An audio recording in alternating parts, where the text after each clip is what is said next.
Bonjour à tous et bienvenue dans cette nouvelle vidéo. Aujourd'hui, on vient de commencer un nouveau tournoi moins de 31 et assimilé.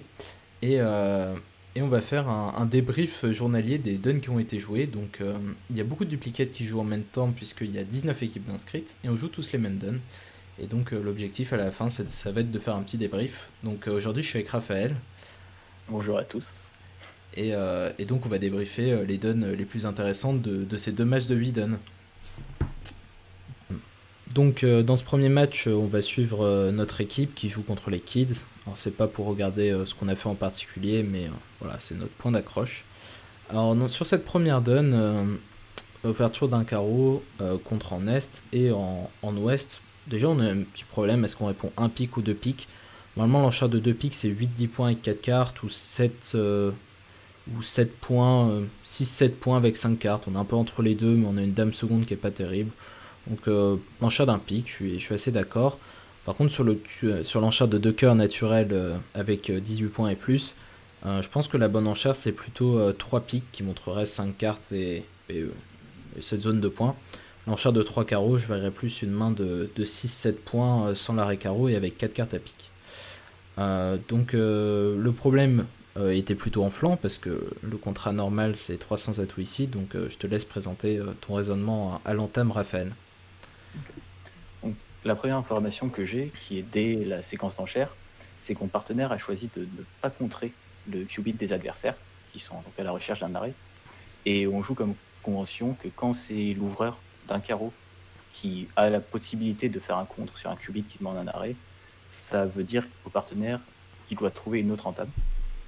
Donc comme il l'a pas fait, ça veut dire qu'il a plutôt une bonne couleur à carreau. Et comme j'ai deux cartes avec lui, plus une main qui est plutôt faible en point d'honneur, donc je vais avoir du mal à franchir ma couleur et à pouvoir reprendre la main pour la défiler, j'ai choisi d'entamer le 10 de carreau pour montrer mes deux cartes à carreau et que le partenaire soit au courant de ce qui se passe, de combien d'arrêts le déclarant a. Voilà, et c'est la seule entame qui permet de battre le coup, puisque sur entame trèfle, on file une levée directement. Bien joué. De l'autre côté, il a entamé trèfle, et tu as gagné 10 points sur la dun suite à cette belle entame. La dun 2 aussi intéressante, peut-être plus facile. Je te laisse la présenter, Raphaël. Ça commence doucement au niveau des enchères et une ouverture d'un trèfle assez normale avec 13 points d'honneur, sauf si vous jouez le sans tout 12-14. Le contre avec la main d'ouest, un 4-4-4-1, 14 points d'honneur aussi normal. Norme est donc un cœur pour montrer sa teneur à cœur. Est passe parce qu'il n'y a rien à dire et un sans atout en sud. Je préférais rebiner un sans atout plutôt que deux trèfles parce que j'ai une main régulière et si on doit jouer à sans atout, j'ai bien envie que ça soit de ma main. Et là, mon partenaire m'a fait une enchère de deux trèfles. Donc on joue double 2. Donc ça se fait avec quasiment toutes les mains propositionnelles de manche. Il y a un relais à deux carreaux obligatoire en sud. Et mon partenaire me met deux cœurs pour me montrer donc 5 cartes à cœur et une main d'environ 10-11 points. Donc là ensuite, j'ai eu plusieurs informations avec la séquence d'enchères. Déjà, mon adversaire de gauche, donc ouest, a contré. C'est-à-dire qu'il est plutôt court à trèfle et long à cœur. Au moins 3 ou 4 cartes à cœur. Donc si j'ai des impasses à faire à cœur, j'ai de bonnes chances qu'elle marche, puisqu'il a à la fois les points et les cœurs. Et si j'ai des impasses à faire à trèfle, elles ont aussi de bonnes chances de marcher, puisque Ouest est censé être court à trèfle. Et donc, en vertu de ça, de ces deux informations que j'ai, plus de mes 13 points qui sont quand même plutôt beaux avec mes 5 cartes à trèfle, j'ai décidé d'aller jouer 300 atouts. Ouais, 300 atouts, effectivement, bon diagnostic, puisque l'impasse cœur réussit, et donc ça te permet d'avoir 9 levées faciles sur ce coup. Bon alors l'Addon 6 a été assez compliqué à l'enchère. Il fallait réussir à s'arrêter avant le chelem dans une manche majeure. Alors début de la séquence, ouverture d'un pic, deux cœurs en or. Avec la main de sud, vous avez 6 cartes à pic et 3 cartes à cœur. 6 piques roi dame valet 10 et 3 petits cœurs, donc quel que soit votre système, je pense qu'il est assez sain de dire 2 piques avec la main. Et sur l'enchère de 3 carreaux, maintenant, 3 piques me paraît tout à fait correct aussi, même si c'est peut-être plus précis de dire 3 cœurs suite 4 cœurs qui montrera sûrement 6 cartes à pique avec des cœurs pas très beaux. Euh, Maintenant sur l'enchère de 3 piques de Raphaël, donc si vous avez fait les mêmes choix, il y a une enchère importante ici pour poser le Blackwood à l'atout pique. Il faut absolument dire 4 trèfles, qui est la seule enchère qui montre le contrôle, le fit pique dans cette séquence, puisque les enchères de 4 carreaux et 4 cœurs seraient naturelles. L'enchère de 4 piques serait pour les jouer, donc 4 trèfles est la seule enchère avec le fit pique. Et normalement, l'enchère de 4 sans atout est plutôt quantitative. Euh, donc, euh, donc c'est comme ça que l'a interprété Raphaël, et c'est pour ça qu'ils ont joué ce contrat de 400 atouts sur une incompréhension de cette enchère. Alors, si vous jouez pas 2 sur 1 forcing de manche, vous avez un petit problème quand même, parce que l'enchère de 4 trèfles, elle pourrait aussi montrer un unicolore fort à cœur, parce que vous êtes obligé de commencer par l'enchère de 3 carreaux si vous avez un unicolore fort à cœur. Vous pouvez pas répéter vos cœurs, et donc là 4 trèfles ambigus, et ça devient vraiment compliqué. La séquence va beaucoup mieux normalement si on joue le 2 sur 1 forcing de manche et qu'on fait cette enchère de 4 trèfles pour déclencher les contrôles. Après, il faut tout de même détecter qu'il manque le contrôle trèfle pour s'arrêter à 4 majeur, ou alors il faut avoir un peu de chance et ne pas recevoir l'entame trèfle, ce qui marche également et ce qui a dû arriver à un certain nombre de tables si on joue 6 cœurs de la main de Nord. Alors la Dun 7, je te laisse y aller Raph, c'est un petit problème de jeu de la carte. C'est ça. Donc, vous êtes déclarant en or au contrat de 300 atouts et vous recevez l'entame d'un petit trèfle. Bon, déjà, vous pouvez compter 7 levées assez rapidement, avec 4 trèfles et 3 carreaux.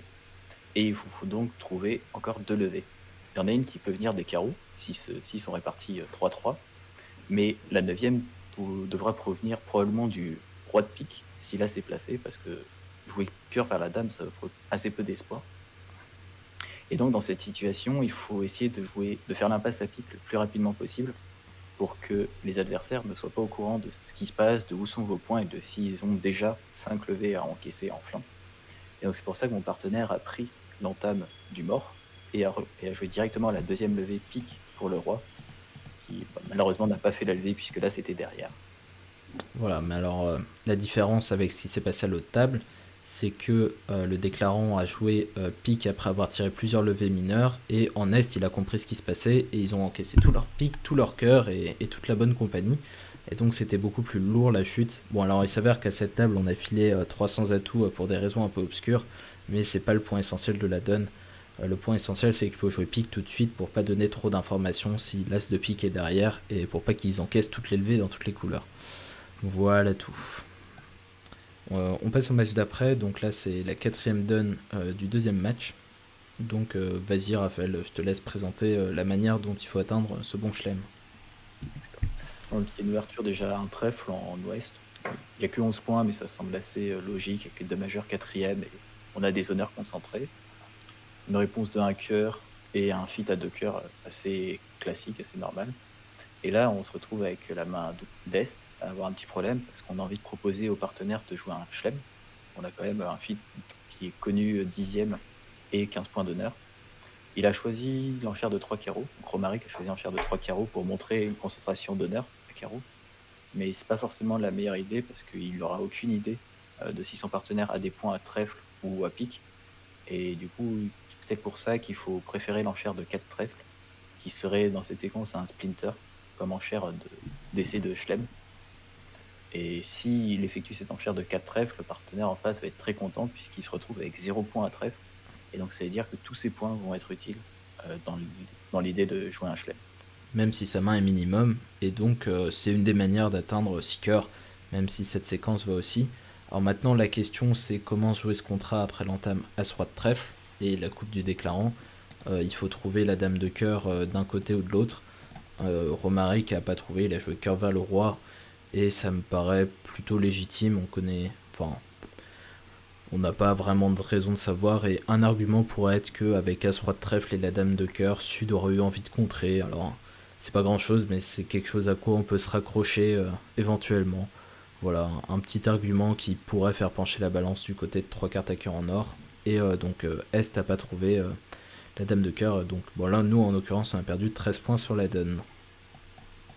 Alors la donne 5 c'est nouveau une histoire de chelem, ou plutôt pas de chelem ici, puisqu'il faut réussir à s'arrêter à 4 cœurs avec les deux mains. Alors dans le CEF ça vient plutôt bien, parce que 1 cœur, 200 atouts ensuite, qui montre une main limite avec 3 cartes. Et je pense qu'avec la main de Nord c'est un peu exagéré d'aller chercher un chelem, puisqu'il faut des cartes très spécifiques pour gagner. L'une des combinaisons possibles ce serait As de pique, Roi dame de cœur et la dame de carreau, avec l'As de pique second, ce qui permettrait de faire une coupe de la main courte. Il y a aussi des mains à base de pique qui pourraient fonctionner.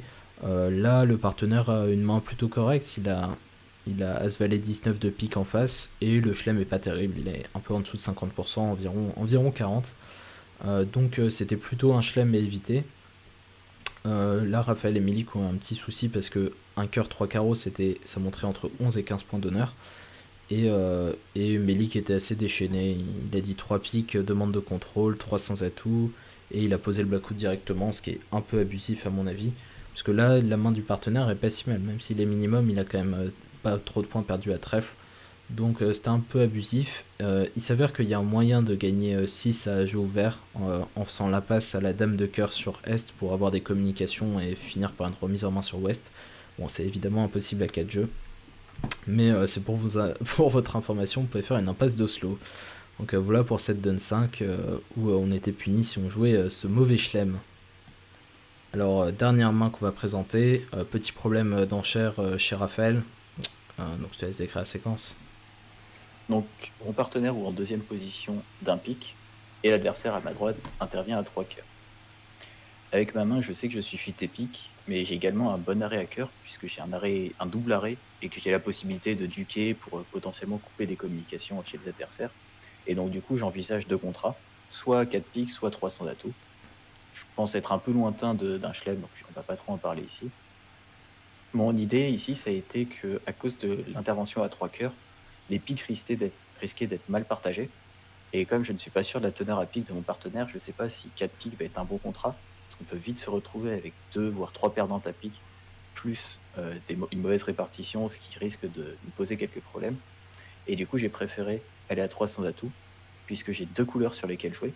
Soit mon partenaire a une bonne couleur à pique, et dans ce cas, je vais pouvoir faire au moins 4 ou 5 levées à pique, ce qui va m'avancer assez rapidement vers 9 levées avec mes levées à cœur et dans les mineurs. Soit mon partenaire a des pics plutôt moches ou moyens, et dans ce cas, il aura des honneurs dans les mineurs, et donc je pourrais exploiter mes carreaux pour faire mes 9 levées à 100 atouts. Voilà, donc à 300 atouts, pas de problème particulier. Tu as joué sur les carreaux pour franchir ta couleur et assurer 9 levées de tête.